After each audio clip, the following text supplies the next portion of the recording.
Hello everyone and welcome back. Today we are continuing our Berlin studio series and this one is really special. We are visiting the studio of Bieger. I bet you already know Hannes. He wears many hats: producer, DJ, journalist, is also a serious synth nerd. And in this studio, he's going to show us a lot of high-end outboard gear, a pretty unusual monitoring setup, that big panel behind him definitely stands out, and a collection of synthesizers. Some of them are rare, some of them completely unknown, and yes, also a sound demo. If you are here, it is because you love audio gear and instruments. So, quick tip for you before we start, thanks to the sponsor of this video, Audio Deals Alert. Audio Deals Alert lets you track your favorite products on Thomann and get an email as soon as they show up as B-stock. B-stock means refurbished gear from Thomann, often at much lower prices, while still keeping the quality and warranty we all trust. Audio Deals Alert doesn't resell your data, is funded through affiliate links and was developed in partnership with Thomann. Big thanks to them for supporting the channel. You will also find the full gear list from Hannes in the pinned comment. Those are affiliate links and it's a great way to support the channel. I've also added an exclusive 5% discount code on KMR Germany shop in the description. And finally, if you like a studio tour of your own space, feel free to get in touch. It is a service that you can book to showcase your work and your studio. Alright, let's jump into the incredible studio of Bieger in Berlin. Enjoy the video. We are here in your studio. It's quite not much new for you, but it hasn't always been your studio, right? No, we moved here 5 years ago, so yeah, it's obviously in a way still my new studio because I've had several others before, but yeah, can't believe actually how much the time flies that this is pretty much exactly 5 years in this place now. Okay, cool. Should we go to the studio? Yeah, sure, of course.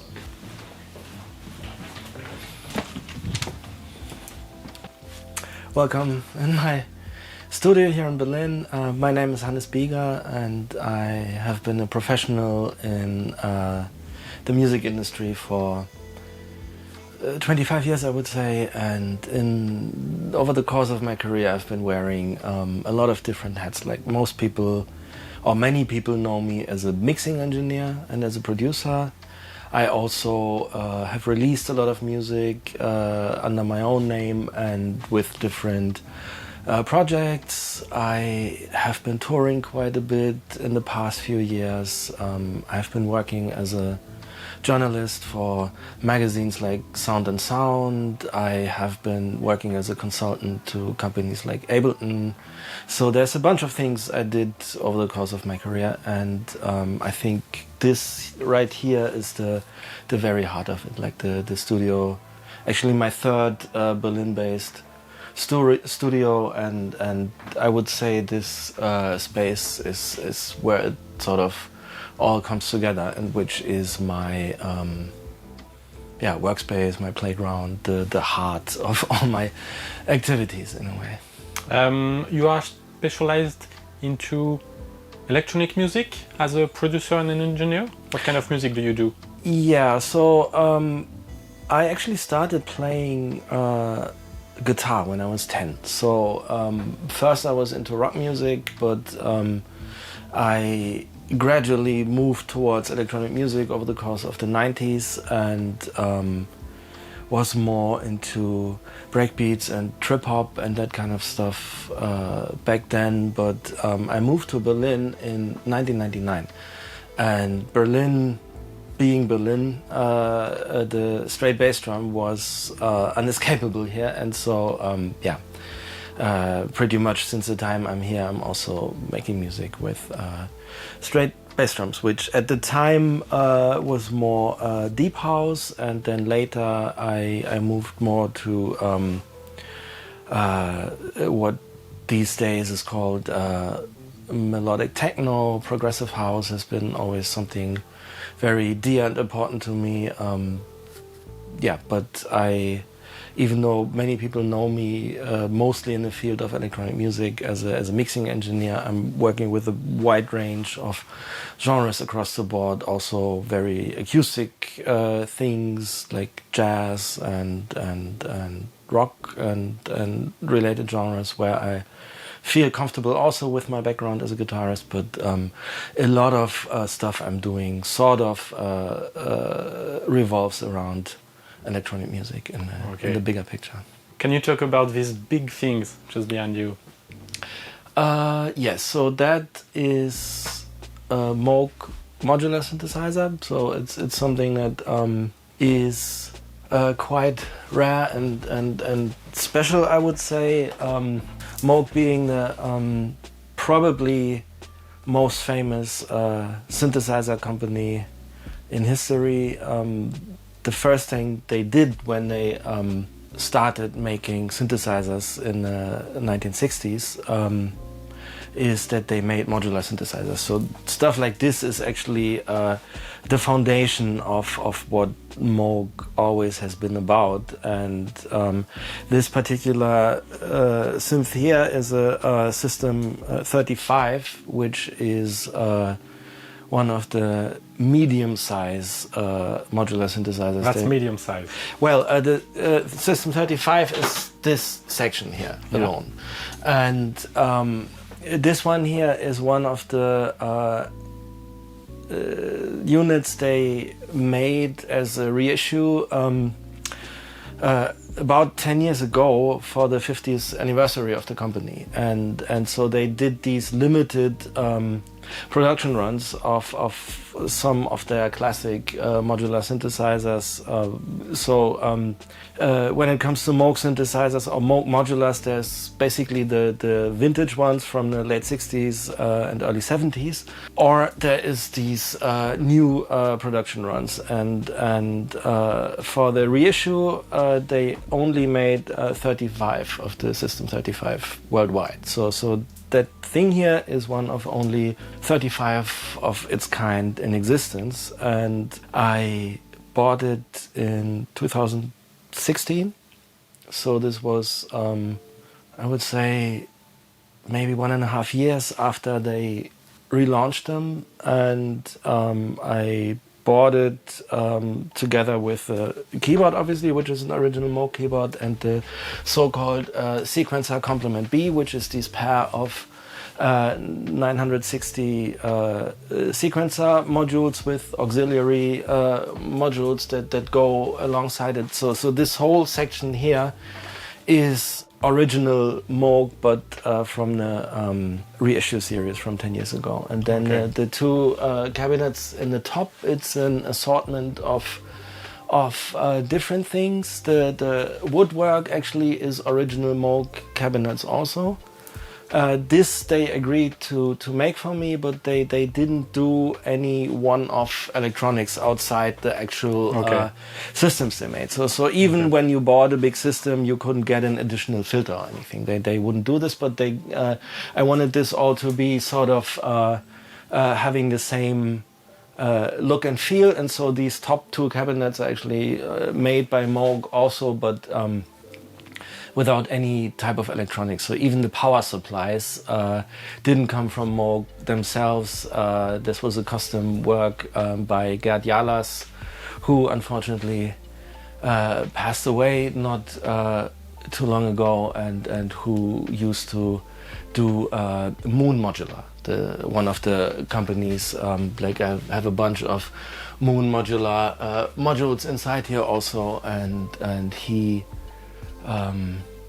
I think I can say, I mean, we haven't been really close in the sense that we have been hanging out a lot, but I would say he was a dear friend of sorts, and part of his legacy of a lifetime spent with modular synthesizers, sort of lives on in this thing also. So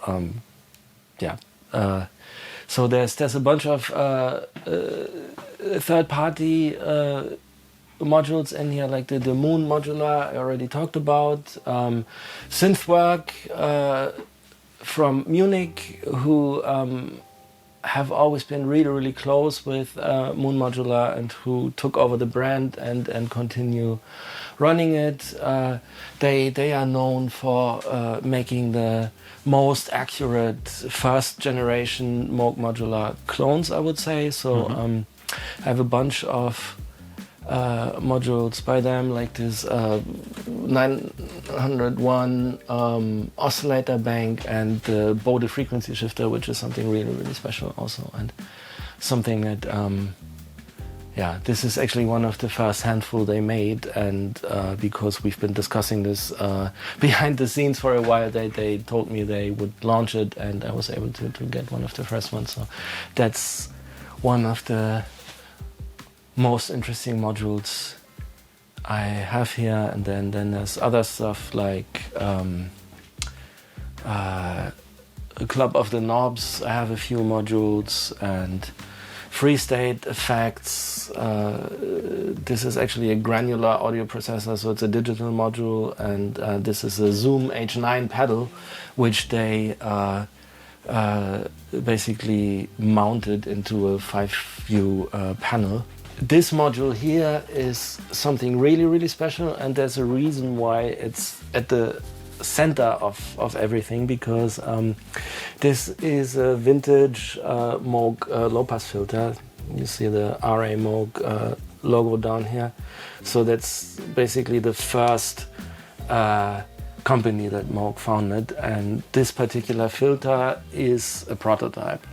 So when you look inside, it doesn't have printed or etched circuit boards. It has so-called turret boards. So it's developer circuit boards, and not a production unit, but some form of prototype. And so very, very, very likely hand built by Robert Moog himself, and one of the very first units of the famous Moog filter that became this huge force in electronic music. And I've been talking to Brian Kehoe about this, who actually is one of the co-authors of the Recording the Beatles book, and who also supported Moog as a historian for the reissue of the modulars. And he confirmed that Moog have one of these as well, and they used a handful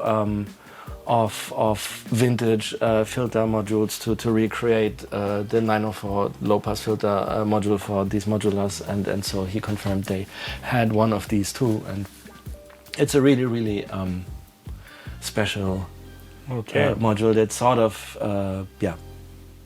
in a way is a holy grail thing, because so you like using it. It's a big part of your sound on this synth. You use it quite much. It's very special. It sounds a lot softer than the other filters. So the full resonance, for example, on this one is like turning up the resonance to, I don't know, the scale goes to 10, and turning this one up to 10 is like turning this one up to 2, for example. Okay. And so it has a very, very mellow tone, if you like, and I'm not sure if this is what they intended to do back then, and then just gradually improved until they made the filter with resonance so strong that the filter can actually self-oscillate, which this one certainly can't. So I'm not really sure if this is so mellow because this is all they could do back then, or because of some aging of components. Although when I bought this, I sent it to Gerhard, the mastermind behind Synthwork, and he, I think, spent a day going through it and figuring it out, and confirmed that all the parts inside the famous ladder filter and everything is fully operational and original. And the only thing that has been changed is that in some sections it has been recapped. So new electrolytic capacitors have been put inside, which is something that actually needs to be done at some point, because they are the only components in this type of electronic that really underlie some form of aging process that can deteriorate them to a point where they actually don't function as intended anymore. So parts of it are a bit of a mystery to me, but I think that's fine, and that goes with a synth like this. And then in addition to this, there's a Model 10, which when you could say that the System 35 is the second generation of Moog modulars with the 921 oscillators and mixers without discrete amplifiers, and this is the first generation of Moog modulars with the 901 oscillators and completely discrete mixers and stuff like that. And it's also one of the reissue models, and the Model 10 was actually the last one that Moog still made. And when I talked to them a couple of weeks ago, they had just built the last one of these. So this whole story of Moog remaking the modulars sort of just came to an end in a way a couple of weeks ago. I see. And so together, this is a pretty powerful modular system that incorporates both the first generation and the second generation modules, plus a bunch of additions which make it. Okay, any other synth that would be interesting for the synth nerds? There's a bunch, I would say. I mean, something that is very, very special is the Knifomium, which is one of the most unique and special synthesizers in history, I would say. It's and it's quite recent, right?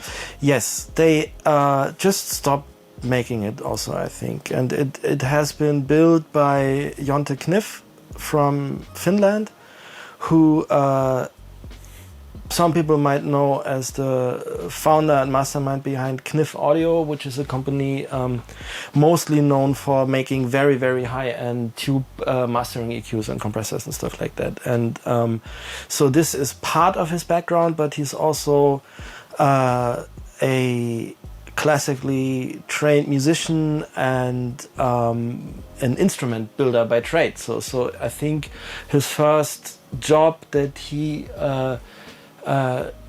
did was building harpsichords and cembalos. And so the Knifomium, the synth, is sort of like he always saw this as he's some sort of Renaissance man, and he saw this as some kind of culmination of all the different things he did in his life. And so what this does, or what this is it's the only synth in existence, to my knowledge, that completely is based on tube-based electronics. There's a couple other ones like Metasonics, for example, but those are smaller, more gadget-type units with a very specific, mostly distorted sound. And this is like a proper synthesizer. If you want to film this later on, you can watch through this panel at the top, and you see 26 tubes glowing in here. So it's producing a lot of heat, and so this is really special about it, that the technology inside is entirely tube based, and also the keyboard is hand carved of ebony wood, for example. So this is actually a harpsichord keyboard, and so all this kind of stuff comes together in that synth, and it's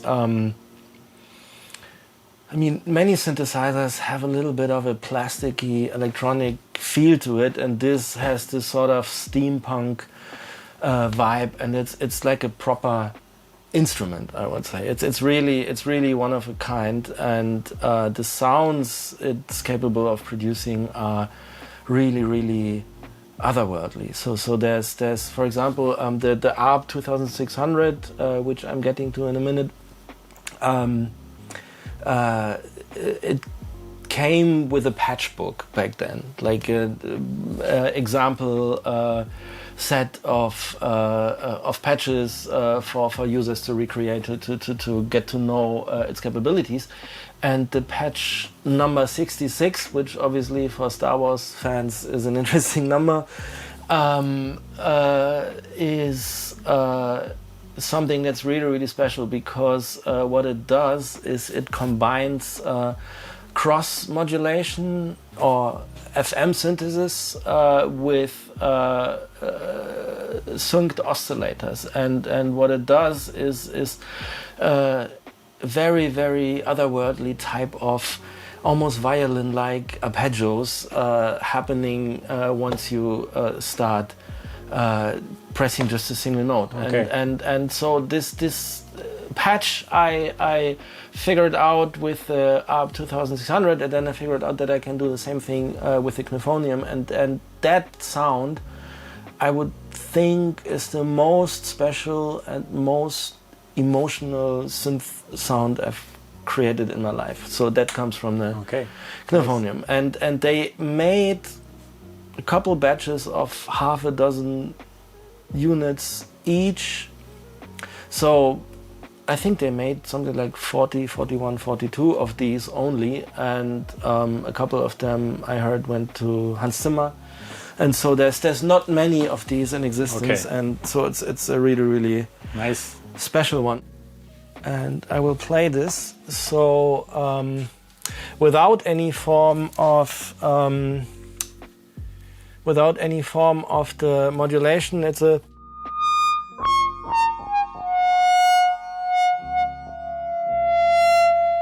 sort of normal synth lead sound, and FM would be doing these typical laser-like siren thingies. That's the typical analog FM stuff, but when you do the oscillator sync, the FM isn't doing a continuous thing anymore because of the sync between the oscillators. There's going to be some sort of steps in the FM that almost sounds like arpeggio in a way. And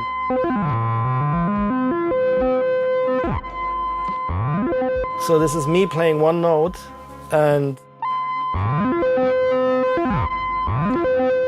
that's the combination of cross modulation or FM and oscillator sync. And so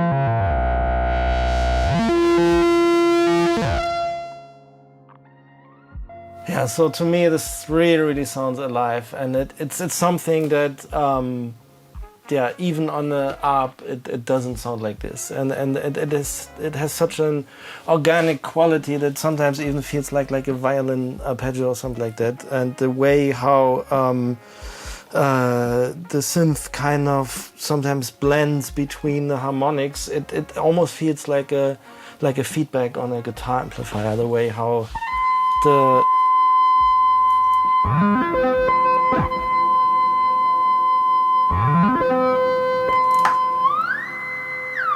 the way how the second harmonic comes out right now.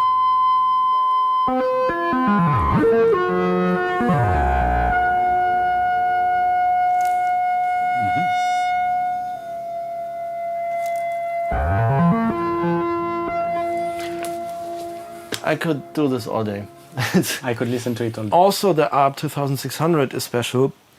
I got it from Tone Tweakers in New York, who are like one of the premier brokers for special vintage modular synthesizers in the world. And this is not only a very early Tonus ARP, which you can see, it has the old Tonus logo, but it also has an interesting history because the first owner who bought it factory new back then was Ken Bichelle, a session keyboarder in New York who played a lot of stuff with the band that played on a lot of the Atlantic Records releases, which means that there's an Aretha Franklin album from 1974 where you can hear this very synthesizer, and he played it on other stuff like Ringo Starr and Gladys Knight and I forgot all the other names, and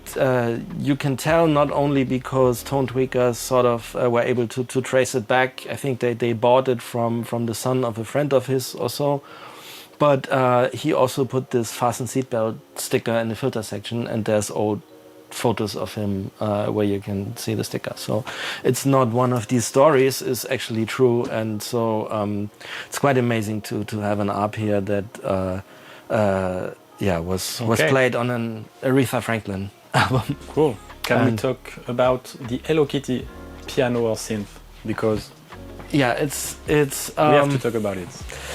The Hello Kitty piano is not a synth; it's an acoustic piano.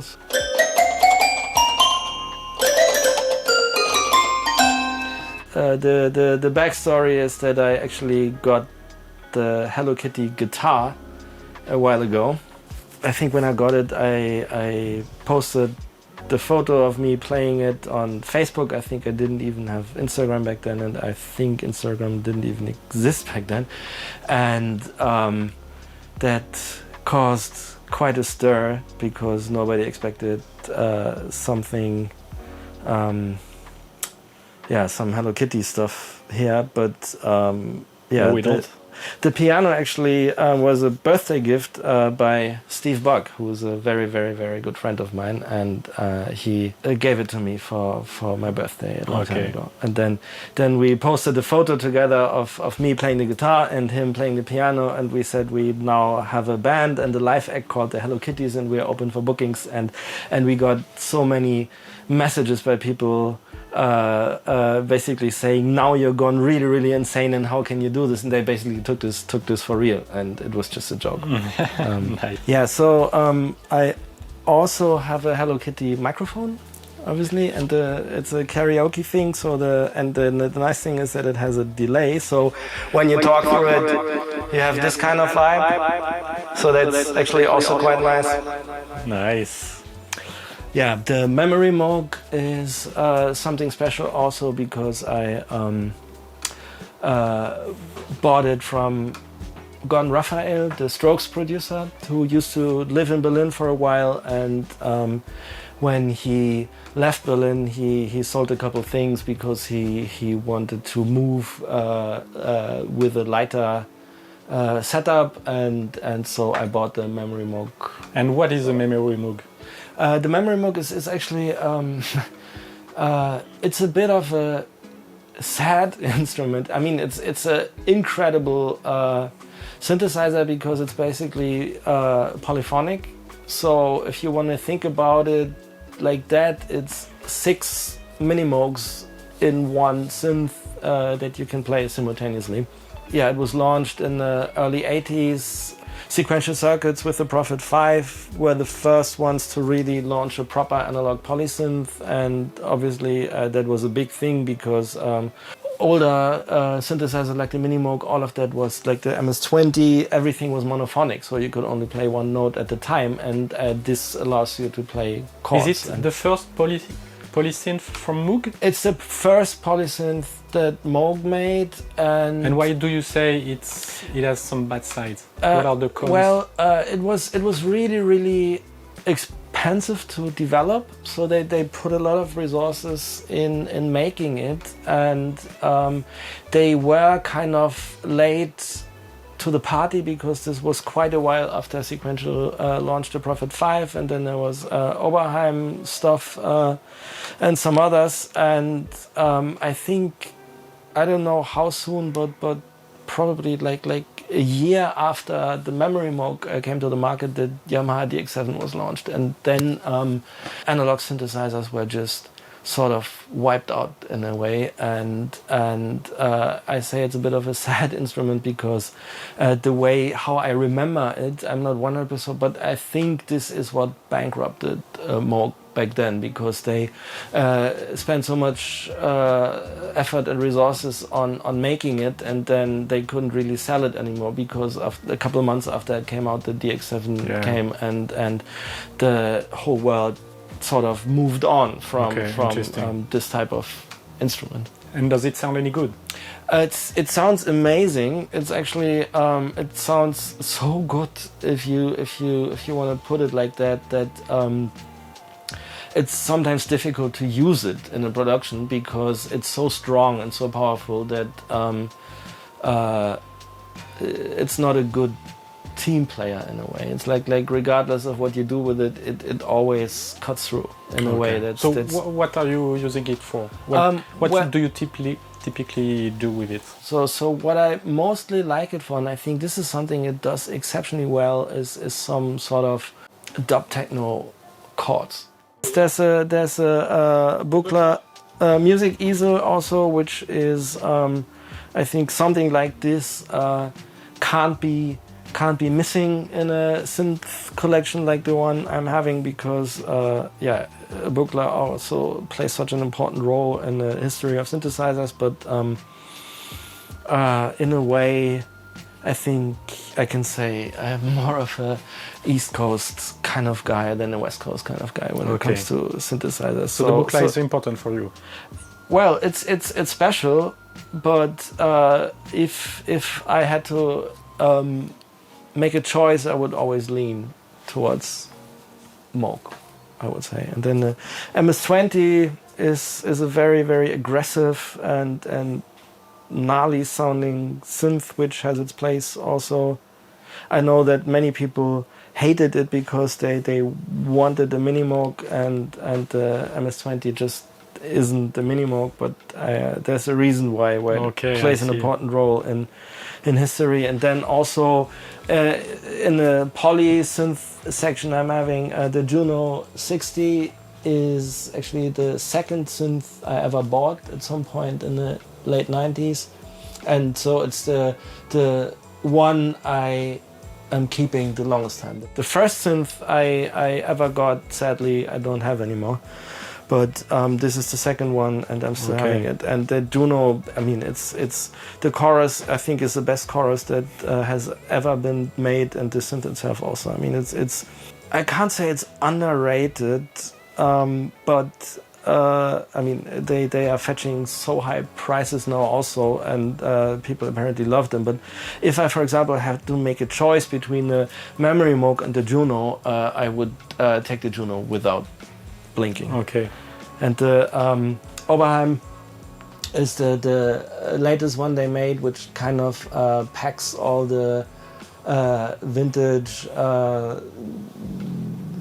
Oberheim polys into one instrument, and so this is also it's one of the last synths I bought, and it's a very, very strong, very versatile, very great sounding synth also. And obviously the Minimoog, just to round this out, my desert island synth, I would say, and I'm having it for more than 20 years. Okay, so that's the one you are bringing if you are alone on an island? Yes. I mean, it depends. I mean, if it's just about the sound, I would say yes.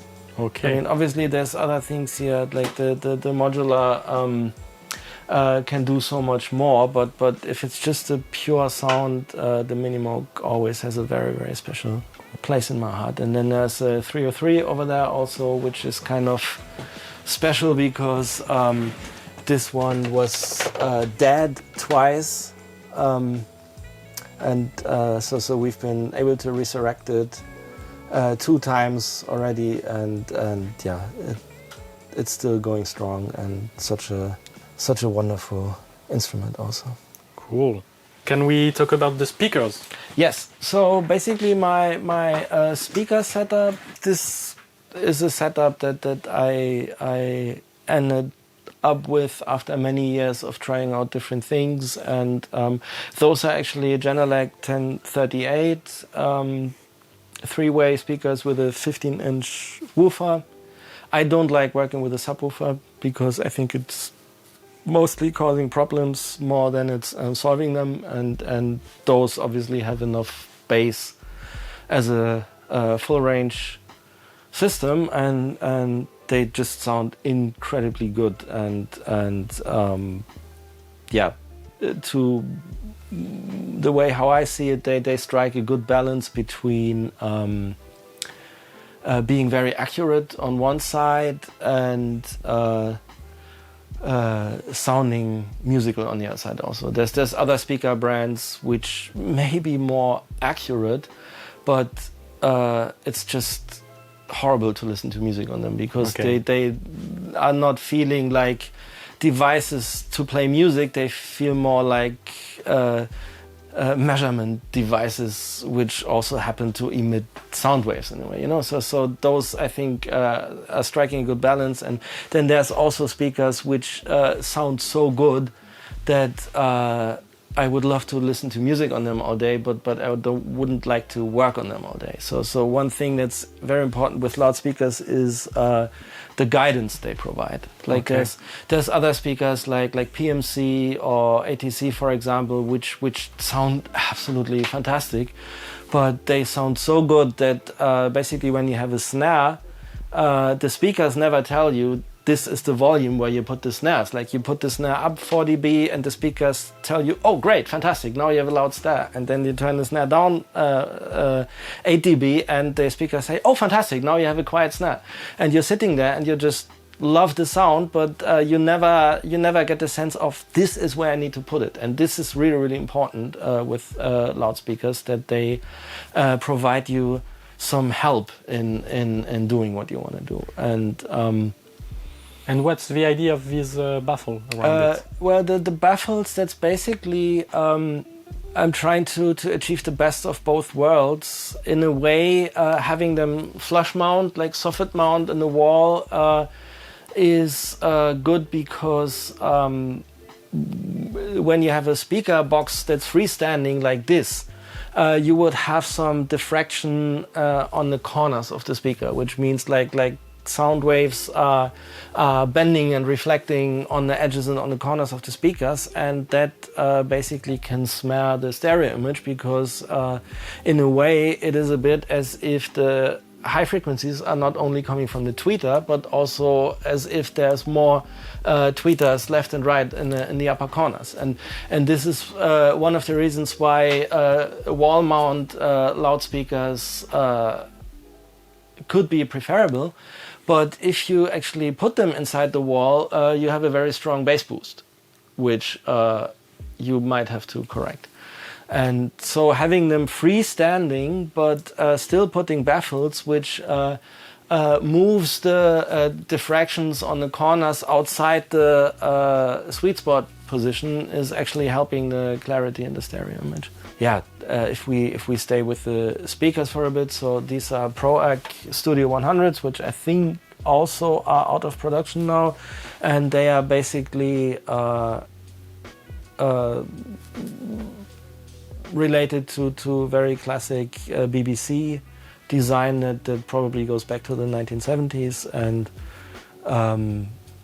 I'm still experimenting a bit with them. The first couple of years I've been working in the studio, I didn't even put them up, because I'm trying to figure out a way how to put them up so that they can do what they are supposed to do, but without getting in the way of the... Yeah, that's quite complicated, because those are like close monitoring, but you don't want them in the way of your main... Yes, then the way how it's now, it's actually working quite okay. Nice. And I really like them also because of the clarity in the mid-range, and it's just like, it's a little bit more of a condensed image, obviously, as opposed to the big ones, and that sometimes also helps to balance stuff, especially in the mids, because this principle of what I just described with the PMCs and ATCs and like this great sound of the great speakers, to some degree the Genelecs also have this, that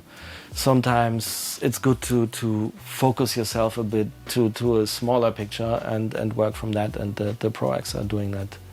Okay, great. Very, very well. And I have to mention, because this is also very, very important when it comes to my monitoring, there's Odyssey headphones.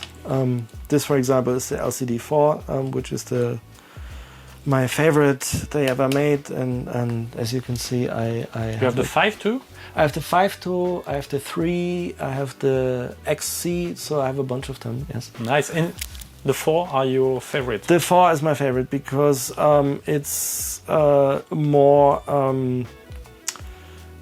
detailed than the 3, for example, and the 5 is tuned in a bit of a different way. Yeah, it's quite a new tuning in the 5. Yes, and it's quite different in that it has a stronger focus on mid-range and not as much focus on the bass as these are having. And in my line of work, bass is really, really important. So do you use EQ to enhance your headphones, or do you keep them? No, natural? I keep them natural, and I think this is in general. I try to keep my monitoring as natural as I can anyway. And the part of that also is the monitor controller here, which is Funk Tonstudio Technik. That's a Berlin-based manufacturer who has historically been supplying a lot of the big German TV and broadcast networks with technology. So this is something. He is the type of engineer who always tries to build circuits which exceed the bandwidth of the measurement equipment. So super clean monitoring controller. Yes. So I got this.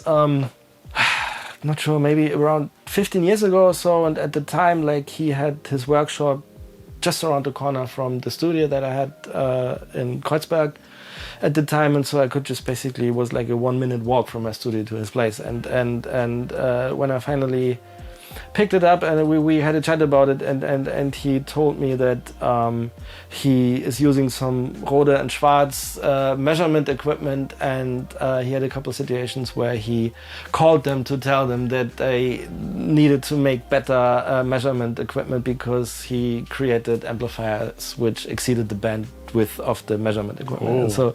So quite the character and a very, very cool person, and so that's obviously something that's super, super high quality also. And with this kind of stuff, I mean, the way how I've been trying to put this all together is to minimize the need to do a lot of corrections, basically, and find stuff that works great together with as few components in the path as possible. And in that light, I think... What headphone amps do you use? Well, I'm using, and in that light, I'm using the built-in headphone amplifier. And there's a little quirk to that because the headphone amplifier, for some reason, is phase reversed to the speaker outputs. And that sometimes can be a bit annoying because it means like whenever you listen with the headphones, you have to turn the speakers off. Because they are 180 degrees off in terms of phase, there would be cancellations between what you hear from the speakers and what you hear from the headphone. And the reason why he did this is that because of some technical ways, it turned out to be like this, and he could have put another VCA in the signal path just to flip the phase, but he didn't want to do this because that would be another active component in the signal path. And so he's that type of person. And sometimes then you have to live with these types of quirks, but they are there for a reason. Like the famous saying, "There's no free lunch in audio." You know, like whenever you do something, it has a consequence, and then you need to decide whether the consequence is worth it or not. But in that light, I think it's good to stay in this section also because there's my lovely converters. So it's an AD converter, this one. Right? Yeah, the golden one and all these blue ones are my converters. I have RME AES cards inside the Mac as an interface. Okay, so the blue library are for your D2A, some are for D2A and some are for A to D. So basically the Lovely Gold AD up here, that's my master recorder. So the output of my mixer goes directly to this one, and it's special because most converters actually use one of two types of chips to do the actual conversion. So regardless of whether you get an RME converter or Universal Audio or Apogee or whatever it is, they pretty much all employ either one or the other component for the actual A to D conversion, and then the big difference is how they deal with the clock and the analog circuitry before, after the actual converter chip. And what Lovely has been doing with this one here is that they have created their own discrete A to D converter, and it has an incredibly high dynamic range of, I don't know, like 127 dB or something like that. And so this is my master A to D recorder, and it's also the master clock for my whole digital setup. And in that sense, it's a very, very important. Okay. And do you clip here with it? I can. It has a soft clipper built in, so it's practically impossible to actually hard clip it.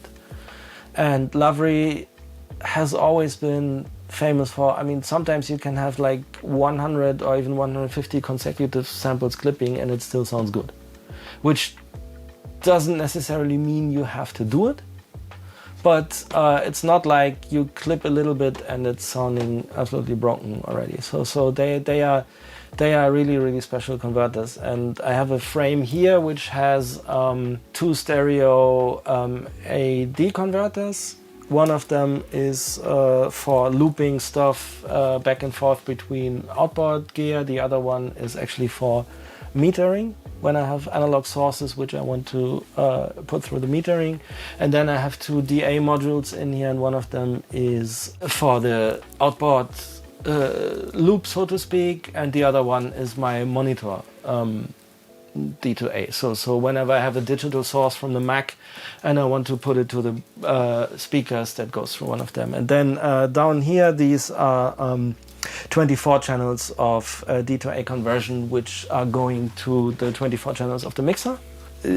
Contrary to that, all the outboard gear in these two racks here is hardwired to the desk, so it's not on the patch bay. And the reason for that is that the spec mixer I'm using is basically mostly signal routing, and it doesn't. What is this mixer? Well, it's Spec Electronics Lilo, which stands for line in, line out. So it doesn't have preamps and it doesn't have EQs. Okay. But it does have aux sends and buses and stuff like that. And I always refer to it as the whitest sheet of paper you can have as a mixer. Does it have a sound? Everything has a sound, but I think what makes this stand out that it has very little of a sonic signature. It's very wideband, very clear, very high headroom. It's not like an old Neve that you can drive on the master fader or even on the channels, like with some very, very distorted sounding 1073s. It's all about the workflow for you, the console? It's the workflow, and it's also the sound picture. I mean, it's super wide and clear, and it's not meant to be pushed into any form of distortion. It's meant to be as stable and solid and clear as possible, okay.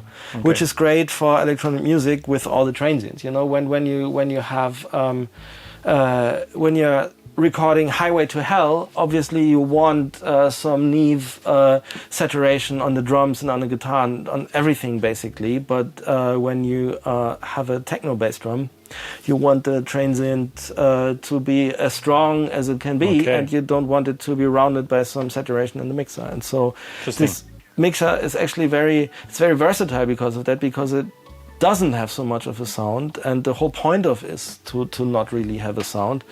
And so this is why it's great for electronic music, great for classical music, great for everything basically. The only thing it can't do is you can't drive it, but this is what you can do with a lot of outboard stuff if you want. So the thing about the mixer is, like I said, it doesn't have preamps, it doesn't have EQs, but what it does have, it has these insert buttons in every channel. And that means that for every channel there's an EQ assigned in this rack here. So this is basically part of my mixer, except it's physically in a different... Okay, so when you are mixing, you have your template and you have your buses going through certain equipment. Like, do you have a certain template, analog template? Yeah, I mean there is a certain analog template in the sense that I can't patch these EQs to different channels. Like every channel has one of these assigned, and that means, for example, usually the 8 channels on the right hand side is where I put the drums, and the 6 API 550A are on those channels. I mean, the 2 don't have EQs, but the rest of so I have 3 stereo pairs of 550A that I can use on drums, for example. I have the extremely great sounding Electrodyne EQ, and I have 4 500 series modules and another stereo unit, so that's 6 channels of Electrodyne. There is 4 different Pultecs in my setup. It's the pair of Pulse Techniques EQM1S3, which is like they have the mastering version with the stepped attenuators. So these are actually absolutely gorgeous sounding and one of my favorite EQs of all times. Stereo pair obviously also. Then I have Siemens vintage Siemens modules from the 1960s. There's a TubeTech Pultec, which I love a lot because between the Pultecs I'm having, it's the one that has the most contoured bass. Actually, it sounds sharper and clearer than the original ones. And then there's a Manley Pultec down here, which also has a very early serial number when Dave Manley, I think, the original founder of the company, was still running it. And so it's serial number 71, something like that. So a very early one. And this one I love on vocals, for example, for the sheen and the clarity. It's having. So all the different Pultecs have different uses, and what you notice is that I don't have any Neve EQs because for what I'm doing I don't really like them so much. I prefer to work with the APIs and the Pultecs and the Electrodynes, which were sort of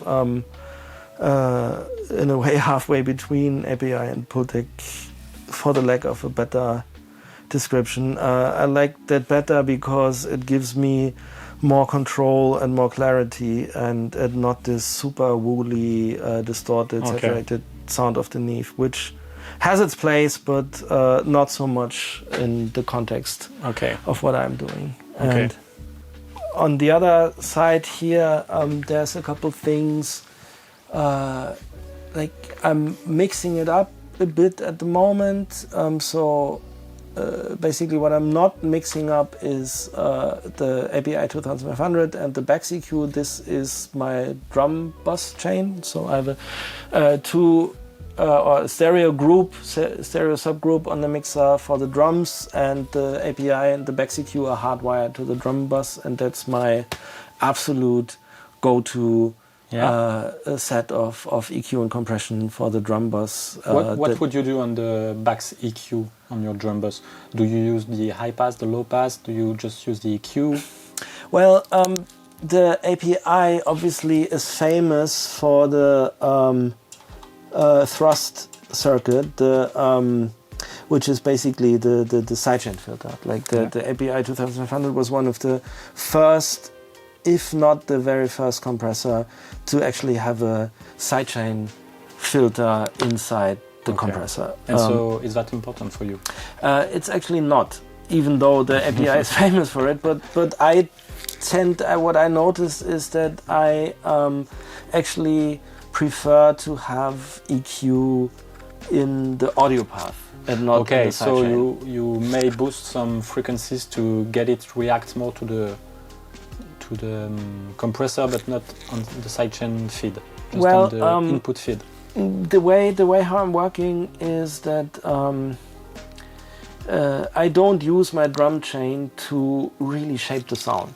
By the time things are going through the bus, everything sounds solid and balanced already. So this is giving it the final extra bit of gloss or punch or whatever you want to. And so what would you do on your API? Do we see the needle move much? Do you mess with the settings? The needle, the way how I'm setting up, I mean, what you can see is the attack is set to 30 milliseconds, which is the longest.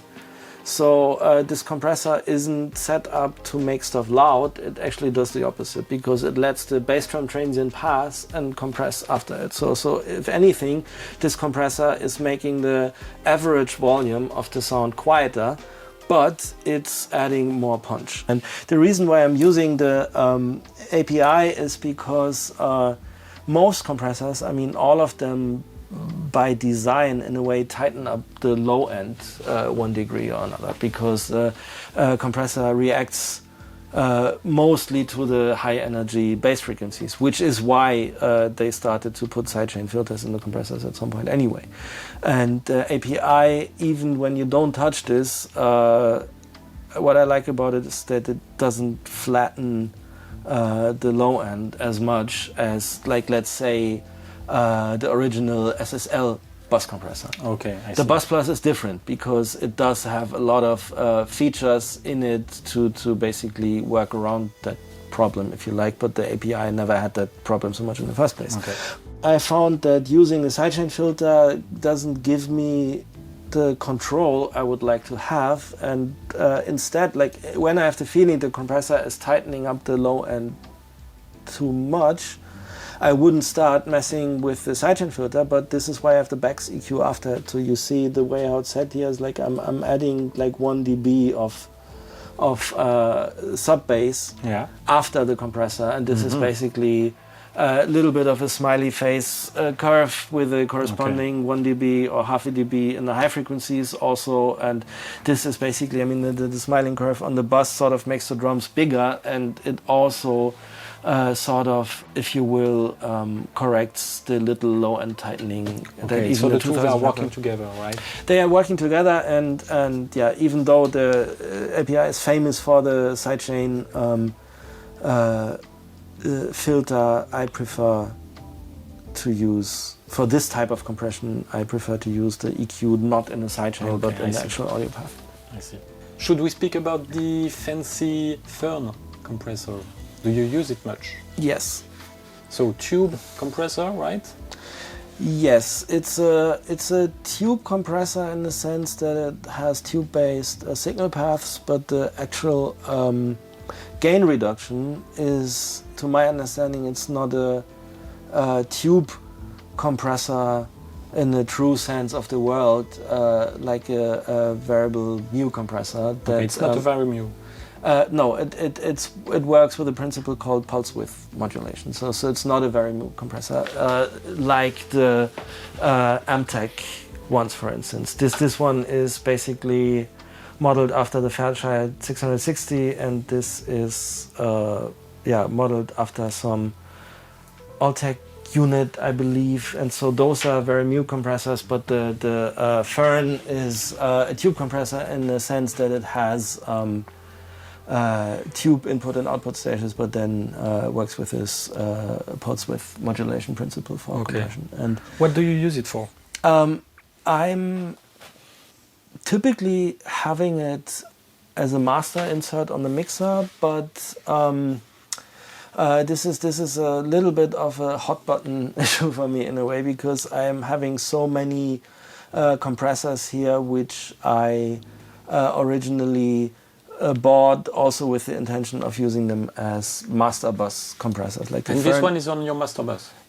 Yes and no. So it's the one that I sometimes use on the master bus, but I also like the Pendulum OCL2 is one of my favorite compressors of them all. Also at some time was on my master bus. The vertical sound VSC2 at some point was on my master bus. The infamous, very, very special Rockrüppel was on my master bus. And So I you have a realized lot of choice.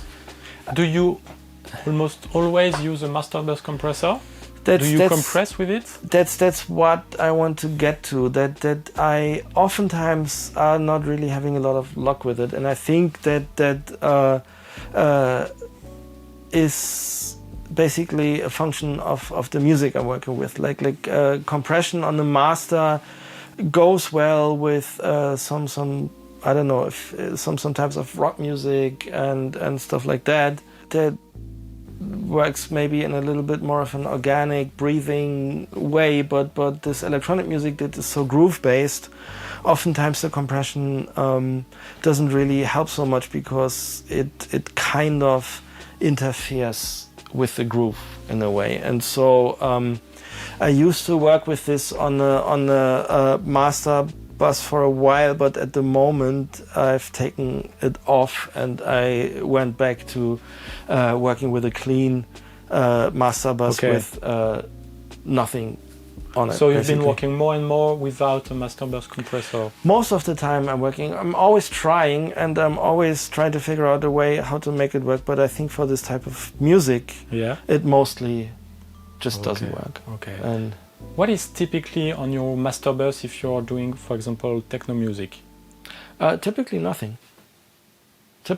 I mean, this is also my philosophy that I try to, like, first of all, I try to do as much as I need, but as little as I can. In a sense, not that I'm lazy or in the sense that I'm afraid of applying processing, but in the sense that in my experience, if something is good, it doesn't need a lot of messing with it anyway. And the second part of my philosophy is that whenever I feel there's an issue, I want to tackle it at the source.